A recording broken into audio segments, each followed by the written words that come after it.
दोस्तों, एक धमाकेदार वीडियो आपके सामने आ रहा है और माननीय प्रधानमंत्री जी का है। और प्रधानमंत्री जी का ये वीडियो आपके 18 महीने डीए एरियर, हाँ शायद आप भूल गए होंगे, 18 महीने डीए एरियर की बात कही जा रही है और उसको आप सुनोगे। उसके साथ उन्होंने 7वें वेतन आयोग का जिक्र किया है। अच्छी बात है कि 8वें वेतन आयोग का भी जिक्र किया है और बढ़िया बात है कि एरियर भी बोला है और कहा है कि ये सारे काम आपको 2027 तक आपके खाते में आ जाएंगे। अब ये पूरा वीडियो देखिए और ये दूसरी मैं जो खबर बताऊंगा वो कल की है, जहां पर पेंशन के लाले पड़ रहे हैं, पेंशन के लाले पड़ रहे हैं और सरकार किस तरीके से लोगों को तो उलझा रही थी, अब केंद्रीय कर्मचारियों को भी उलझा रही। सरकार के जो दांत हैं वो हाथी के हैं, दिखाने के कुछ और हैं और खाने के कुछ और। ये वीडियो है, इसको मैं लॉलीपॉप वीडियो बोलूंगा। हाँ, आपको दिखने में ये माननीय प्रधानमंत्री जी हैं देश के, और बात आवाज भी उनकी डबिंग होकर लग रही है बिल्कुल माननीय प्रधानमंत्री जी के। लेकिन जिस तरीके का ये कंटेंट तैयार किया गया है, जिस तरीके का कंटेंट आप देख करके खुश हो रहे हो, जैसा कि मैंने स्टार्टिंग में इसको लॉलीपॉप वीडियो कहा था, इसका शायद धरातल से कोई लेना देना नहीं है। क्योंकि 18 महीने डीए एरियर की कहानी जरा मैं आपको बताना चाहूंगा। जैसा आप सभी जानते हो, यानी कोरोना पीरियड का 18 महीने, यानी आपकी 3 किस्तें, यानी आपका वो हक जो वाजिब हक जो माननीय सुप्रीम कोर्ट की तरफ से भी हरी झंडी मिलने के बावजूद भी 3200 करोड़ रुपए ये सरकार खा गई। बात इकोनॉमी की करती है, बात केंद्रीय कर्मचारियों की करती है, बात कहती है हम मिडिल क्लास लोगों को अपलिफ्ट करेंगे, लेकिन बिल्कुल दूर दूर तक ऐसा नहीं है। ये सिर्फ और सिर्फ प्रोपोगंडा ज्यादा करती है ये गवर्नमेंट, और ये गवर्नमेंट की अब धीरे धीरे आप समझ सकते हो लोगों को समझ में आ गया है। क्योंकि 18 महीने का डी एरियर लगभग 2022, 23, 24 में लोकसभा के हर सत्र में यह मुद्दा उठाया गया, और लेकिन वित्त मंत्री या वित्त राज्य मंत्री का जवाब दिया था कि सरकार कि फाइनेंशियल हालत अच्छी नहीं है। लेकिन सरकार डींगे मारती है कि हमारी जो अर्थव्यवस्था है वो तीसरे पे जा रही, इकोनॉमी यहां पे जा रही, जीएसटी का अरबों का कलेक्शन कर लिया, लेकिन कहते ना कि पैसा नीयत इनकी खराब है। नीति तो बना सकते थे लेकिन नीयत में ही नहीं, तो नीति कहां से बनेगी। इसके बाद इसकोबा की मीटिंग होती है, एनसीजेसीएम की मीटिंग होती है, पेंशन समाज की मीटिंग होती है, ये मुद्दा सुनने को तैयार नहीं है। पहले ही जब मुद्दे जाते हैं उसमें से मंत्रालय की तरफ से उसको डिलीट कर दिया जाता है, बोला इसके ऊपर हम कोई विचार नहीं करेंगे। ये अब सवाल ही नहीं बनता है। जब सवाल ही नहीं बनता है तो माननीय प्रधानमंत्री जी की ये उदारता कहां से आ गई कि आपको कर्मचारियों को 18 महीने डीए एरियर मिल जाएगा।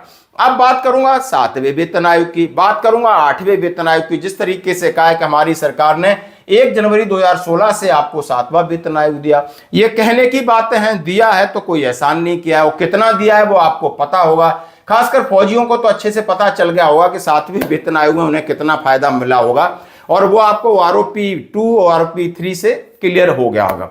अब 8वें वेतन आयोग को लेकर के बात चल रही है और देखा जा रहा है कि कितना बहुत ज्यादा डिमांडेड है, बहुत ज्यादा मीटिंग हो रही, लेकिन सरकार से जब पूछा गया कि आपका क्या, आपके नोटिस में ये सब चीजें हैं, लेकिन सरकार के वित्त राज्य मंत्री कहते हैं कि वो टर्म्स ऑफ रेफरेंस का कागज हमने दे दिया है, आयोग आप केंद्रीय कर्मचारी बात कर रहे हैं, हम कोई हस्तक्षेप नहीं कर रहे।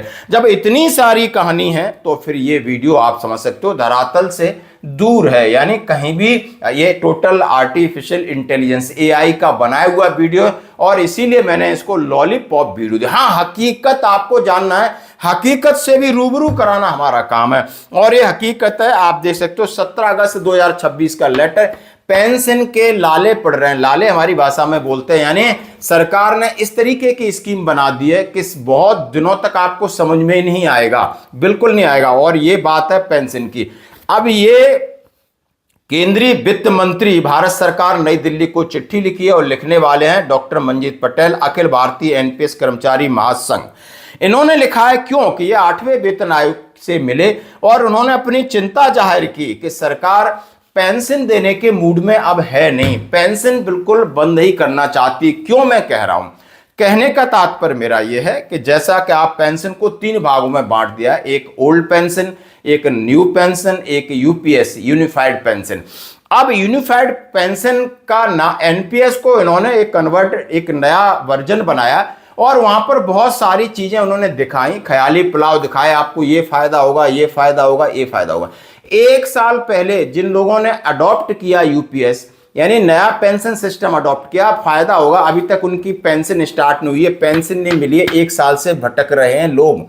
ये हालत है और आगे ऐसी हालत होने वाली है। यहाँ भ्रष्टाचार खूब मिलेगा, लूटपाट खूब मिलेगी, नेताओं के मजे खूब मिलेंगे और अब वोट खरीदे जाएंगे, पार्टियां तोड़ी जाएंगी, मरोड़ी जाएंगी और सब कुछ अपनी कुर्सी के लिए, अपने बच्चों के लिए किया जाएगा।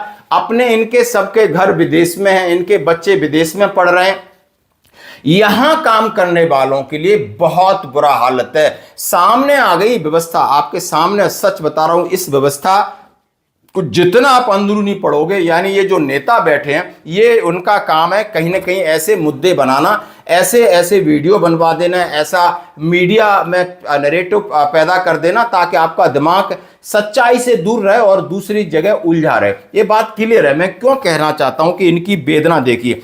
देश के राजधानी दिल्ली में जब ऐसे सैकड़ों शिक्षक कर्मचारी जिन्होंने 30 सितंबर 2025 से पहले यूपीएस के विकल्प का चयन करने के बावजूद आज तक बिना पेंशन के गुजारा करना पड़ रहा है, तो पूरे भारत में क्या हाल होगा, इसकी कल्पना करना ही मुश्किल है। इस संदर्भ में आज हमने वित्त मंत्री श्रीमती निर्मला सीतारमण जी, माननीय कार्मिक मंत्री डॉक्टर जितेंद्र सिंह साहब से गुजारिश की है कि इस मामले में तत्काल संज्ञान लिया जाए, सेवानिवृत्त शिक्षक और सभी कर्मचारियों को पेंशन दिलाना सुनिश्चित किया जाए। दिल्ली सरकार के द्वारा यूपीएस के जून 2025 में एंडोर्समेंट के बावजूद पोर्टल पर दिल्ली सरकार के कर्मचारियों पेंशन के लिए कोई लिंक न खुलना एक समस्या बनी है और ये सीधा लिखा है कि 30 सितंबर से पहले जिन्होंने विकल्प चुना है उनको पेंशन का भुगतान करें, हस्तक्षेप करें। लोग परेशान हैं और आपने कहीं ना कहीं इस तरीके की स्कीमें ला करके लोगों को भ्रमित किया है, लेकिन 1 साल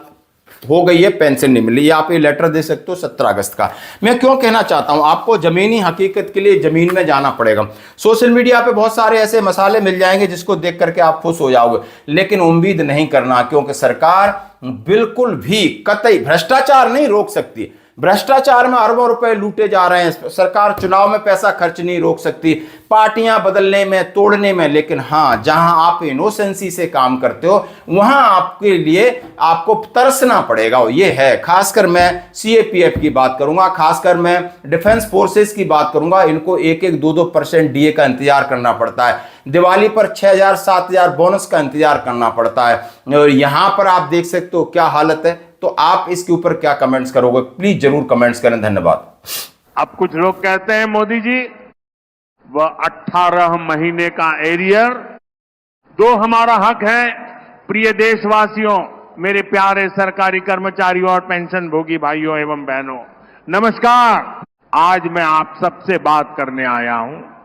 देश के कोने कोने में रहने वाले अपने परिवार के लोगों से, विशेष रूप से उन करोड़ों सरकारी कर्मचारियों और पेंशन भोगियों से जिनकी मेहनत से देश चलता है, जिनके पसीने से देश की अर्थव्यवस्था मजबूत होती है और जिनके आशीर्वाद से आज भारत दुनिया की सबसे तेजी से बढ़ती हुई अर्थव्यवस्था बना है। आजकल आप सबके बीच एक विषय को लेकर बहुत चर्चा है। 18 महीने का डीए एरियर, सोशल मीडिया पर तरह तरह की खबरें आ रही हैं। कोई कह रहा है कि बजट में एरियर मिलेगा, कोई कह रहा है कि सुप्रीम कोर्ट ने आदेश दे दिया, कोई कह रहा है कि सरकार ने मंजूरी दे दी। मैं आज इसी विषय पर आपसे खुलकर बात करूंगा, पूरी सच्चाई, बिना किसी छिपाव के, सीधी और साफ बात, ऐसी भाषा में जो आपको बिल्कुल समझ आए। दोस्तों, पहली बात जब कोरोना महामारी आई थी वर्ष 2020 और 2021 का वह समय, तो पूरी दुनिया संकट में थी। भारत भी उस मुश्किल घड़ी से गुजर रहा था। उस दौरान हमने महंगाई भत्ते यानी डीए की 3 किस्तें रोक दी थी। 1 जनवरी 2020 वाली, 1 जुलाई 2020 वाली और 1 जनवरी 2021 वाली। ये किस्तें 18 महीने, जनवरी 2020 से जून 2021 तक रुकी रही। अब कुछ लोग कहते हैं मोदी जी वो एरियर दो, हमारा हक है। मैं साफ कहता हूं, हाँ, ये आपका हक है। लेकिन दोस्तों, जब देश मुश्किल में हो तब हर किसी को थोड़ी सहनशीलता दिखानी चाहिए, थोड़ा सब्र रखना चाहिए।